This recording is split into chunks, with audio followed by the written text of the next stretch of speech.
Hello, my name is Robert Joyner.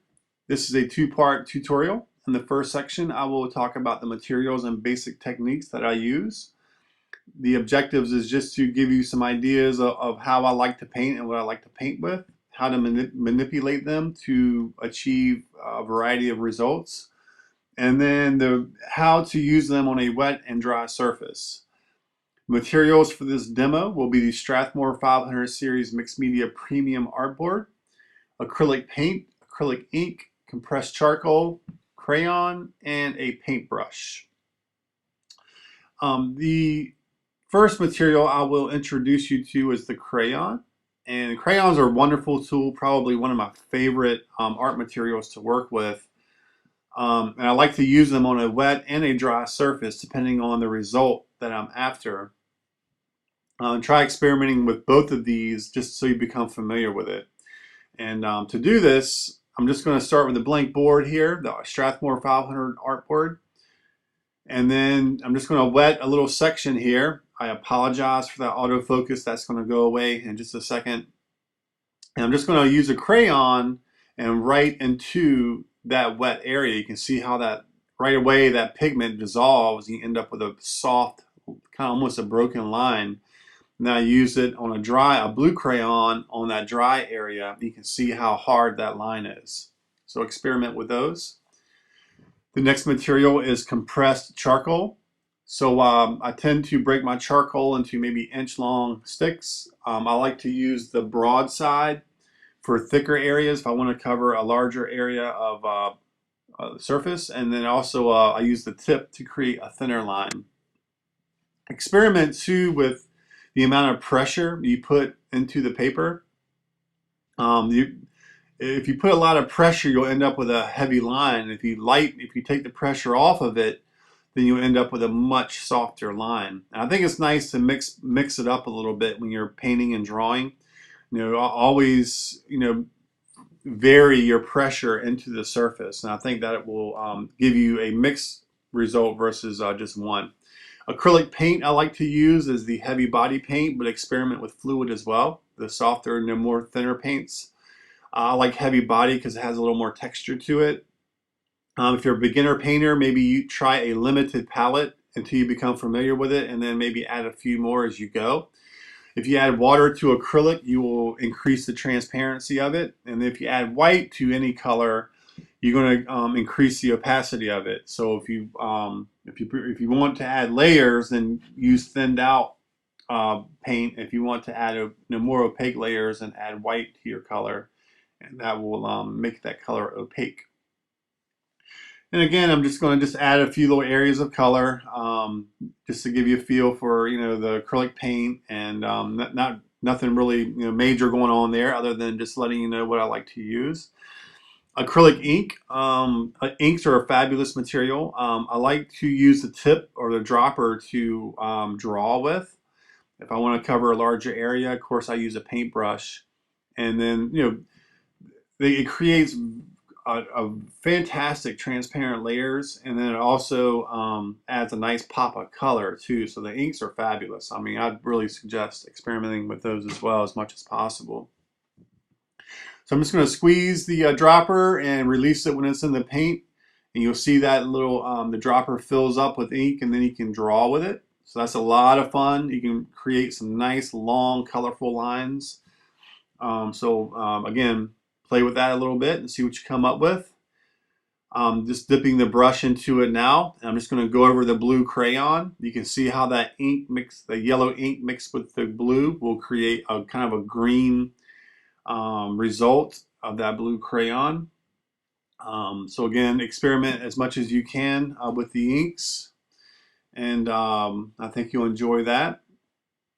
And this just kind of the coming in close here to give you up close, or just show you kind of some of these soft areas and some of the harder lines I demonstrated. Also, when you look at the charcoal, you can kind of see the variety of intensity as far as like the pressure I had. So where it's a little bit lighter and broken, there's a very little pressure going on, and where the lines are heavier, I'm using much more pressure into the surface. And the Strathmore 500 series artboard is wonderful for that. It's very durable. You can put as much pressure as you want, and the board will remain very solid, and you're not going to damage it at all. I'm now going to work with acrylic paint and crayon. When you blend, mixed media is certainly my thing. I love mixed media. And when you use crayon and acrylic paint together, they blend really well. And you can really get a variety of results too, depending on how you use them. Now I'm just going to start with some yellow and Australian green gold. I'm just going to put a little wet area here of paint, maybe throw a little white in there. So I've got some nice texture and color going on. And now I will use a blue crayon. And I'll just draw a few lines into that wet paint. You can see it's a very broken line. Um, the intensity, the color intensity of the blue crayon is varied throughout that wet area. And I would suggest, experimenting with this as much as you can. Now we'll paint another area of yellow, and I will allow this to dry. So after maybe 10 minutes here, that particular yellow will be dry. And now here we go. And we'll just make sure it is. There you go. Nice and dry. And we'll take the same blue crayon, and now we'll draw into this. You'll see the line is very heavy, very thick. And you don't get the broken kind of blended line you would get if you were working the crayon into a wet surface. So again, I would highly suggest just trying to play with this a little bit as much as you can. Experiment with different colors and different amounts of pressure into wet paint, different amounts of pressure into dry paint, and see what you come up with. I look forward to seeing your results. Now the first demonstration here is a wet on wet technique. It's just a quick sketch. I like to use quick sketches as a way to kind of get my session started. I'm just going to kind of create some hard and soft lines. I'll give you some ideas on how to balance representational and abstract qualities, and a few tips for mixing color. Materials will be the 500 Strathmore 90-pound paper, acrylic paint. You can see the palette below for my colors, but again, use whatever colors that excite you. You don't have to use mine. I'm using a blue crayon, a variety of 3 brushes there, and then a spray bottle. And that should get us going. Now starting with the 90-pound Strathmore drawing paper here, I'm just going to lightly mist that. Some areas are still dry, some areas are still wet or are wet. So there's a little bit of variety going on here, but again, I want to vary the hard and soft edges. So by misting part and not misting part, then you'll do that right away. You can mist the paper and do this at any point of your painting, and you'll still get the same results. Now I use a monitor that's to my left here. I have an image, a photograph I had taken of a cow, and I'm just going to use that for my composition. And you can see how I'm varying the pressure of my crayon into the paper. Some areas are very blue or very heavy and thick. Some areas are very, very light. So I'm getting a nice variety of line there, and that's good. Now we'll just go ahead and move into mixing a little bit of blue, and I'm using phthalo blue and just a touch of white there, and just going to add a little area of dark blue that will maybe represent the shadow, and just kind of touching of that here and there. And whenever you're mixing colors, try not to over mix them. If you're mixing 2 colors, maybe mix them halfway so that you have a variety of colors in there versus just one color. So I'm showing you that right here. So I have the green mixed with the red. That's giving me a brown, but I also have a little bit of that green and red in there that are unmixed. So that creates a nice variety of brown versus just one shade of brown. So again, try not to overmix your colors. I just dip my brush into water there. You can see how that makes that paint run, and right away you get some nice thin layers of brown. So that's good. I mean, I always recommend the more variety you have, the better off you are. Transparent layers create interest. So anytime you can, create layers, I would highly recommend it. Whenever you use watered down acrylic versus opaque layers, you're going to end up with a transparent layer. If you mix white with your color, it's going to be opaque. You can see the crayon is coming through the acrylic paint right there. That's because, that's because that acrylic paint wasn't mixed with white, and it was slightly watered down too. And so all those crayon strokes are coming through. Now I'm just going to add a little bit of white to the cow's face. It's actually white and a little touch of yellow. And you can see I'm just hit and miss. I like for the layer underneath some of those crayon strokes to come through. And so I kind of like hit and miss as I go, and I try not to cover up too much of that underdrawing.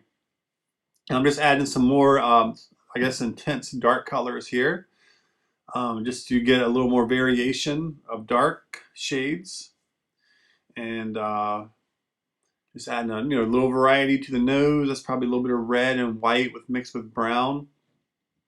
And now I'm going to introduce a long liner brush or a long flat brush. These are great. Most people just use these to sign their painting, but I like to use them to actually paint. So whenever you load up a liner brush, you tend to be able to create much longer and thinner strokes. You can almost use it like a pencil, but of course you're painting. So you can see I've got that loaded full of white, and just adding some nice random linear strokes to the painting, which is good. I like to mix, broad areas and long and thick strokes with thin strokes. I think the more variety of strokes you can have in a painting, the more interesting it is. And again, that's just my opinion. There's really no rules here. I'm just, again, giving you some ideas on what to experiment with and kind of get you started, so you can kind of play with some of these ideas. And if you don't have a liner brush or a flat brush, long flat brush, buy one or two and see how you enjoy painting with it. And you can see I'm really loose with mine. I like to just add little strokes and little jagged marks everywhere in my painting, and I enjoy it, and maybe you'll enjoy it as well. And once that paint, the brush is full of paint, you can see it can really cover a lot of area, and you tend to get nice choppy strokes too. But now I'm just kind of adding little pops of color. Just adding a variety of browns there, maybe where the sun is hitting the cow. And at this stage, I'm not trying to do too much. I just want to add a variety, but at the same time, I want all those layers to show through. And so you can see the crayon is very visible that I started with. The blues are visible that I started, the shadows, and each layer I did is showing. So nothing was done and lost. So there's the finished piece. I hope you enjoyed it, and I look forward to seeing what you do on your own. And hope to talk to you soon in the forum. Thanks for watching.